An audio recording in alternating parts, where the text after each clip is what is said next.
इतिहास में कुछ नाम ऐसे होते हैं जिनका जिक्र होते ही खौफ, पैसा और सत्ता तीनों एक साथ याद आ जाते हैं। आज हम बात करने जा रहे हैं दुनिया के सबसे खतरनाक और सबसे अमीर अपराधी की, उस इंसान की जिसके पास इतना पैसा था कि वो नोटों को गिन नहीं पाता था और इतना डर था कि सरकारें कांप उठती थी। ये कहानी है पाब्लो एस्कोबार की।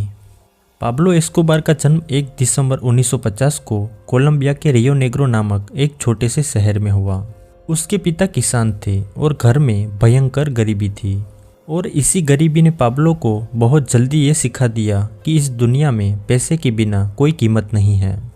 बचपन से ही पाब्लो के सपने बहुत बड़े थे। वो कहता था, मैं अमीर बनूंगा, चाहे रास्ता कोई भी हो। स्कूल के दिनों में ही पाब्लो छोटे मोटे अपराध करने लगा। पहले उसने नकली लॉटरी के टिकट बेचे, फिर रास्तों से कारें चुराने लगा।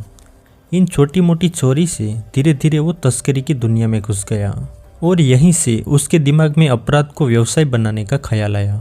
1970 के दशक में अमेरिका में कोकीन की मांग तेजी से बढ़ रही थी और पाब्लो ने इस मौके को पहचान लिया। उसने कोलंबिया में कोकीन तैयार करके उसे अमेरिका भेजना शुरू किया। इसे भेजने के लिए वो छोटे विमान, समुद्री जहाज और इंसानी तस्करों का उपयोग करता था। कुछ ही सालों में पाब्लो मेडेलिन कार्टेल का सबसे बड़ा व्यापारी बन गया। उसका एक ही नियम था, प्लाटा या प्लामो, यानी या तो रिश्वत लो या गोली खाओ। 80 के दशक में पाब्लो दुनिया का सबसे अमीर अपराधी बन चुका था। वो रोज़ 500 करोड़ रुपये कमाता था। इसके अलावा उसके पास प्राइवेट जेट, सैकड़ों गाड़ियाँ और खुद की सेना थी। इतना पैसा था कि वो नोटों को ज़मीन में गाड़ देता था, जिसमें हर साल अरबों रुपए चूहे खा जाते थे।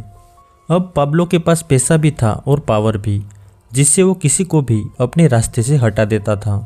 पाब्लो एस्कोबार सिर्फ अपराधी ही नहीं था, उसने गरीबों के लिए घर, स्कूल और अस्पताल भी बनवाए थे।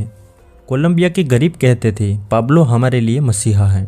लेकिन इस अच्छाई की कीमत हजारों लोगों ने अपनी जान देकर चुकाई। पाब्लो के डर से जज, पुलिस और नेता कांपते थे। जो उसके खिलाफ जाता उसे मार दिया जाता। उसी दौरान कई जजों को बम से उड़ाया गया, कई पत्रकारों की हत्याएं हुई और साल 1989 में एक विमान में बम विस्फोट हुआ, जिसमें 100 से ज़्यादा लोग मारे गए और इस तरह पूरा कोलंबिया आतंक में डूब गया था। पाब्लो की बढ़ती ताकत से अमेरिका भी डरने लगा। आखिरकार अमेरिका और कोलंबिया सरकार को एक होना पड़ा और शुरू हुआ मिशन पाब्लो एस्कोबार।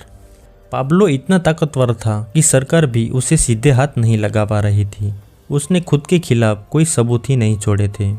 लेकिन पाब्लो के बढ़ते आतंक ने सबको परेशान कर दिया था, तो इस बार उसे पकड़ने का सीधा ऑर्डर दिया गया।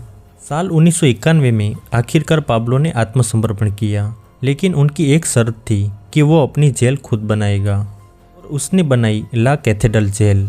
ये सिर्फ कहने पर जेल थी। दरअसल ये एक आलीशान होटल थी जहाँ पर रोज़ पार्टी, शराब, लड़कियाँ और ड्रग्स होती थी। जब सरकार को सच्चाई पता चली तो उसे दूसरी जेल भेजने का फैसला हुआ, लेकिन जब ये बात पाब्लो को पता चली तो वो वहाँ से भाग निकला। भागने के बाद पाब्लो लगातार छिपता रहा। साल 1993 को कोलंबियाई पुलिस ने मेडोलिन में उसे घेर लिया, जिसमें एक इमारत की छत पर भयानक गोलियों की बारिश हुई और वहीं पाब्लो मारा गया। दोस्तों, पाब्लो एस्कोबार के पास दुनिया का सारा पैसा था, लेकिन उसके पास शांति नहीं थी। उसका साम्राज्य खून और डर पर टिका था, और ऐसा साम्राज्य कभी ज़्यादा दिन नहीं टिकता।